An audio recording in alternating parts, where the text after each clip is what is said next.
Hey guys, Dr. Dobson, and we're going to go over in this video what was probably the fucking gnarliest wisdom tooth extraction case that I've done. This was a 2.8 and the 4.8 was the technical one. It was fully body impacted.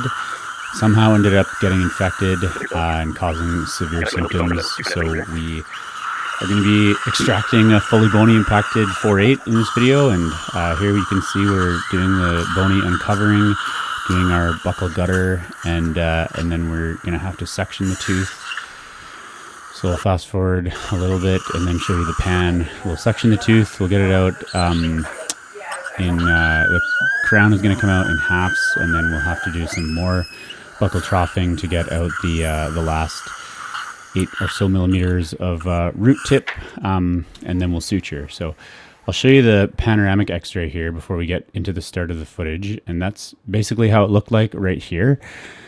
And essentially, I don't like extracting wisdom teeth unless there's a good reason to. Like, so the 2.8, for example, you can see there's big decay on it.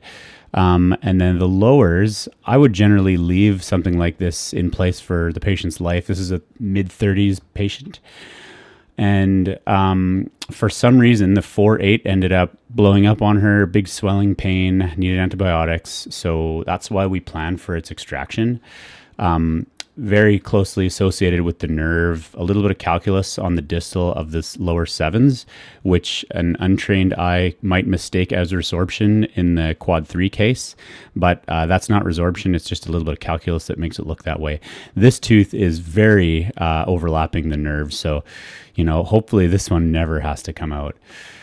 But we successfully extracted the 2.8 and the 4.8 without symptoms of nerve damage, miraculously. So we'll get continuing on with the footage here. So we would have frozen both teeth with articaine, and the extraction of the 2.8 is going to be simple. We'll just reflect a little envelope flap with our periosteal, and then we'll get in with either the periosteal to elevate or a thin elevator. And it looks like we'll use the periosteal as much as we can. Access tip, I'll usually have them laid all the way back and then look all the way to the right as far as they can, and then I'll retract the cheek for as good of access as we can get. And then looks like we're just going to use the periosteal. Maybe we'll switch it out. We'll use 2 instruments here kind of to fish out the 2.8, and that one comes out simply, and then we'll get started with the 4.8 next here. Oh, there it is. So 2.8, so 4.8 we're going to do our mid-crustal flap and extend it pretty far distal as much as we safely can. Connect it to the distal surface of the 4.7, and then bring it into the sulcus. Doing okay so far up with to the mid-buccal portion of the 4.7, and then we'll make a little release before we start reflecting the flap. And I'm going to fast forward through the flap reflection here, and it's basically going to be we're just going to be met by the mandibular bone, the ridge crest covering the wisdom tooth. We're not going to see any of the crown of the wisdom tooth when we reflect the flap here. So didn't cut out any of the footage, by the way, so it's all just going to be fast forwarded. This probably took about half hour, so it's going to be probably a longer video. And we'll do a reflection with the 15 blade and then the number 9 molt. Sometimes we'll use both instruments to dissect the periosteum and the fibrous tissue to get the flap separated. And then we're going to see that it's basically the tissue is going to be mostly bone. And actually, I think that this is the reason why the tooth ended up flaring up. There's like this weird bone cavity here from where the wisdom tooth is erupting. And they actually reported a little chunk of bone coming out of the jaw that's probably related to this strange bone cavity in the buccal bone, kind of crestal to the wisdom tooth. So we'll continue reflecting our flap pretty far distally, because we're going to have to make a big buckle trough and extend it pretty far distally as well. So we'll do that with our mold. And we're just kind of poking around here, being like, what is this little bone defect? And kind of realizing, well, that's probably why the tooth ended up getting infected, as it was just starting to poke through.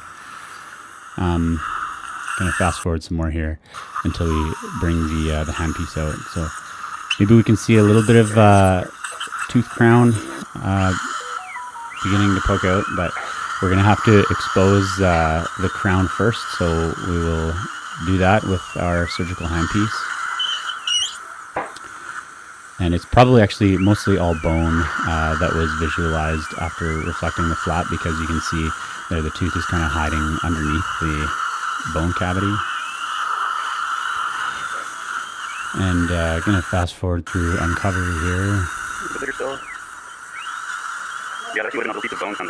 And taking it a little more distal so that we can see the distalmost aspect of the crown of the wisdom tooth.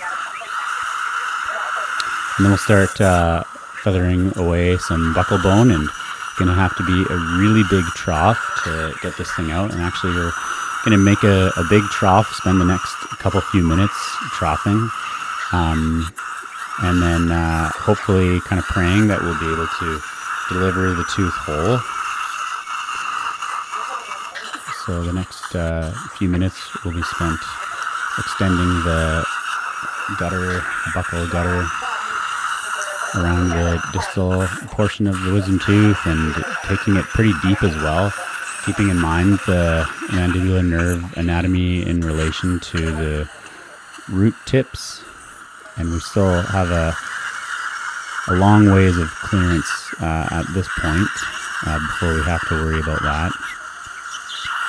But lots of distal bone that's going to be locking the wisdom tooth in place that we'll have to relieve.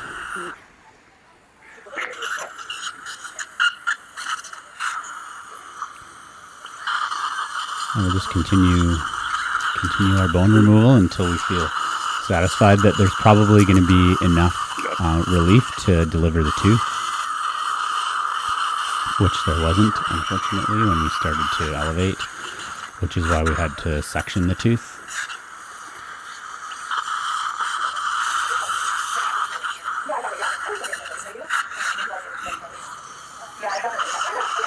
And we're going to take it a little bit more deeper on the mesiobuccal, and actually sometimes we'll actually take the mesiobuccal and just cut right through the tooth so that we have a good purchase point to place our elevator between the mesial portion of the wisdom tooth, where we've made a little bit of a ditch, and the lower, or in the 4-7, and even the bone there.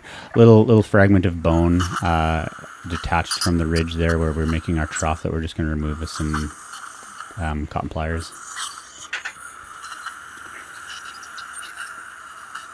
We're just checking that there aren't any loose fragments left. So at this point we're going to start to try to deliver the tooth, but see a little bit of mobility, but unfortunately being met with the inability to deliver the tooth fully. So once we spend a little bit of time trying to elevate the tooth out of the socket and being met with resistance, we will admit defeat and then section the section. This one's going to have to get sectioned.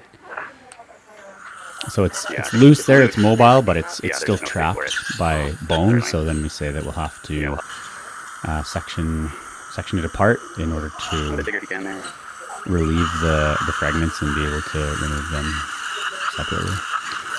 So we'll section the tooth buccolingually in half as best we can, and take our section as apically as we feel comfortable and as lingually as we feel comfortable, but not going all the way through in either direction for safety. Okay, I'm gonna break off and then taking an elevator and removing the coronal segments, which is going to be simple. And unfortunately, being met with the the roots of the teeth staying behind, so able to get the crown of the tooth out, but disappointingly, the roots did not join. So we'll fish this last little bit that's attached with some gum tissue with a 15 blade, and then we will reassess and probably try to poke around a little bit with a thin elevator and see if we can't release the roots, but eventually having to do some more Look to the left there. buckle troughing. You like a very thin root tip. Kind of just calculating what we're going to do and Yeah, probably a super thin root tip. the Let's see. fragment of bone removing, Put your hand there. going in with some kind of instrument and trying to get some purchase, but not going to be able to do so. Okay, we're getting close here. You in? Good job. And then trying to go in with another type of instrument and failing to get any purchase and elevation. With a bigger hand there. Didn't want to have to section any more bone after this stage because of the proximity of the mandibular nerve, but reluctantly do so anyway. And it's the type of case where you call the patient evening of and verify that the sensation has returned to the lip and chin. You took a bird, by the way. Yeah. Also the type of case where the patient can expect swelling for the days prior or the days following, so lots of pain medication.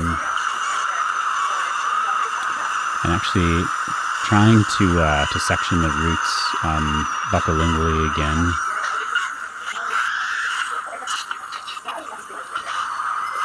But just going to do some more troughing. And then just going to fast forward to the point where we are able to deliver these last few millimeters of root.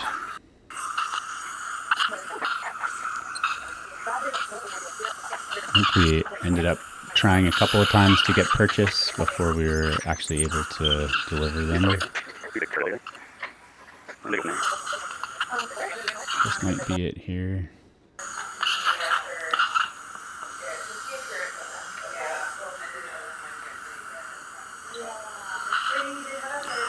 There's one section.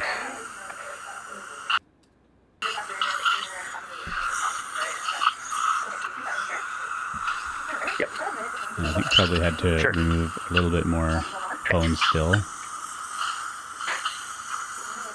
Just a little bit more buccal bone, I think.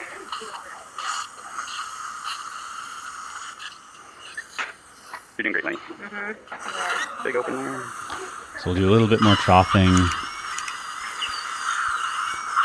Enough to be able to get the working end of the instrument to actually deliver some force to the tooth.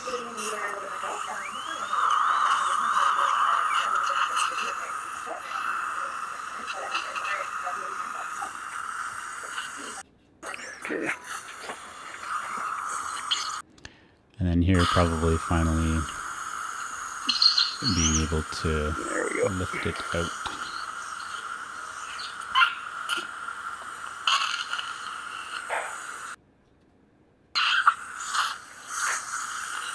And there it pops out.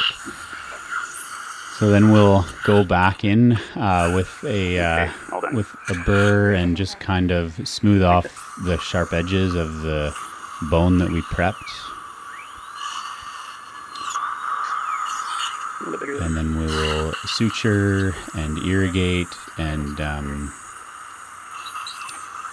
give the patient some pain medication. Actually, also 5 days of amoxicillin we did in this case. And just smoothing off any rough bits. Okay, we're going to put a stitch in and then call it a day. Irrigating and then suturing closed.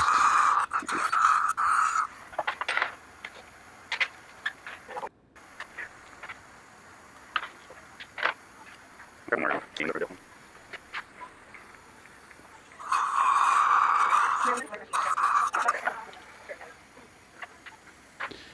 Couple gel foams in there for good measure.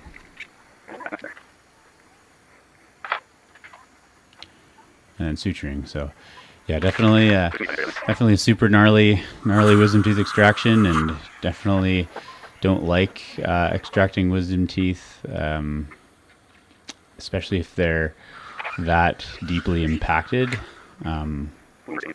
But the symptoms kind of forced our hand in this case. So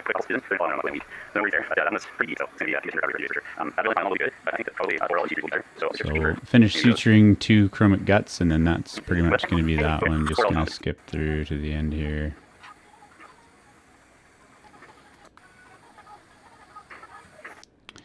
And there it is, pretty much all closed up there.